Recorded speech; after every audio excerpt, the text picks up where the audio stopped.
Congratulations to both of you. My goodness, what extraordinary performances. And Paul, let's start with you. You read the script. What initial reaction to what you were going to have to go through? I mean, yeah, the initial reaction is, well, does one want to go through this? And truthfully, wasn't sure because really it's about what kind of film the director wants to make and how he wants to treat the subject matter. And are we really going to explore what these people are going through, or is it just going to be used for sort of child abduction for a cheap thrill, which would not be of interest to me? So really it was about sitting down with Denis, the director, and sort of talking about the character in the film. And luckily, he's a wonderful guy, and I think he had the right take on it. And I liked his previous films very much once I watched them, and so it felt like take the leap. Yeah, take that journey, my goodness. Melissa, and for you, whether you're a parent or not, you could be an uncle, an aunt, whatever it is, there's no one in the world who can't relate to this subject matter. How do you, take what you did in this role, and you have to internalize it somehow.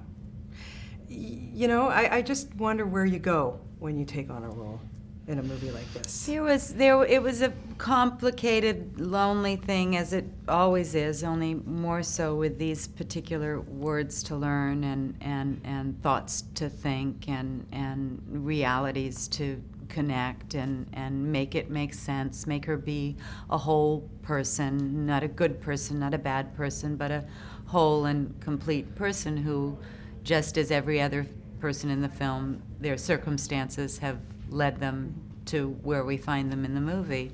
Holly is no different there.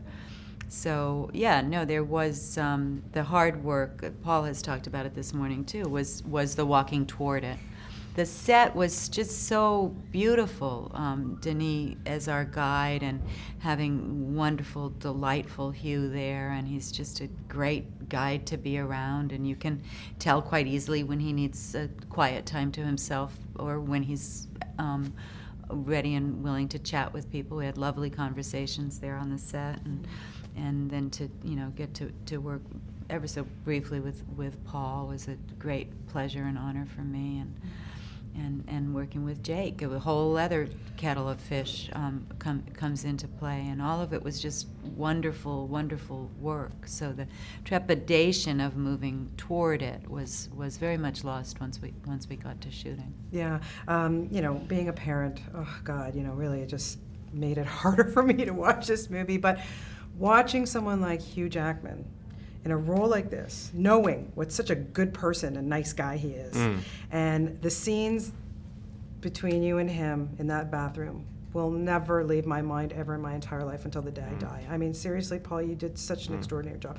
How did the two of you get through that? And then I want to know what happened after they said cut. So in line with part of what Melissa was talking about, I actually found that doing the scenes was sometimes a release, but preparing for them was the scary part, right? You're sort of exploring a dark subject matter, the research, whatever, you're sort of calling from yourself, this and that. So you're feeling that, but then when you get to go do it, that was the more fun part, actually, getting to actually do the scenes. Getting ready for them was the scary part. And like you said, I knew that I had a trustworthy partner in Hugh, not just because he's a good actor, but because he is a very good man. So I think that hopefully allowed us to both, do what we wanted to do in those scenes. So what happened? Denis says cut, then what happens after you shoot those scenes? I'm not totally sure. I think if we're doing another take, not much. I mean, there are scenes. I think we all wanted to make sure that we got the best out of the scenes, and you do want to leave it on the floor, so to speak. So in between takes, I'm not sure. Once the scene's over, hopefully you feel, a release and you feel good. And I think a lot of good people on, not just the actors, but we had a good crew, and as Melissa was saying, Denis, our director, is a good guy, so it's good. You can feel good after doing it. Yeah. I want to ask you about Denis, because a great Canadian director, such a good guy, but why was he the perfect director for this film? It's just a decency that he has in him, and the notion that he would take the very difficult subject matter of child abduction and make a, entertainment on any level out of it. Just, you couldn't even imagine that out of him. There's other very fine directors who might well have done that with the project. And you just knew that Denis was going to go for a quality and a depth of examination that gave everyone at least a moment of grounded, real human behaviors. Mm-hmm. Paul, how about for you? How did he help you through? I was just recalling this, but I remember Jake and I talking about Denis. He's not good at BS. Like, he's really good at saying yes or no in an instinctual way. And I think that's also why he was able to treat the subject matter well and not just, want to thrill the audience or something. It's more about, okay, this is true to what the character is going through or it's not. So I think he had good instincts, not a good liar, which I think is important. But I think seeing his other films, you have to give yourself over to it. So, and the director is the final author of the film. So, just you got to put your trust in it and go for it, and you collaborate. Yeah. Yeah. You both make such amazing choices in the roles that you take. My goodness, you just keep upping yourselves in each role. It's unbelievable. But for you, I'll start with you, Melissa. What is it when you get a script now and you look at it and you go, is it the script? Is it the director? Like, what kind of gravitates you towards something now? It tends to be scheduling more than anything else. Okay, fair enough. If I could do it, I'll be happy to. Yeah. How about you, Paul? I'm not sure. I know that hopefully there's at least some sort of I feel like still the biggest goal is to become a better actor, frankly. So it's like, what challenges? I want to be kind of scared of the project. Otherwise I feel not good. And therein lies the difference between the male actor and the female actor. Well, you have another film in the festival, 12 Years a Slave, which unfortunately I haven't had a chance to see it, but what was it about that one? Because I've just been reading up about it, and that's pretty intense, too. Yeah. Well, really beautiful story. Beautiful story, and really good filmmaker.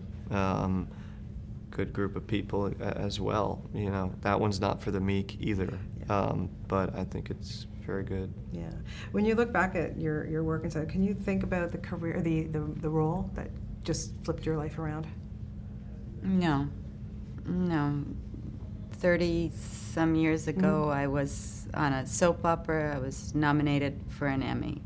And since that moment 30 years ago, there's been peaks and valleys again and again, and I wouldn't trade a single of the higher or lower moments. Good. No, good. You give us great stuff. And Paul, for you, the role that changed your life?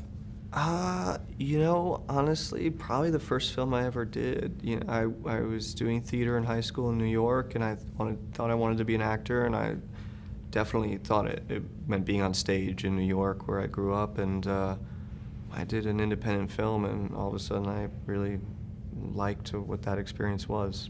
So that was called LIE, and that was probably, for me, on a personal level, yeah.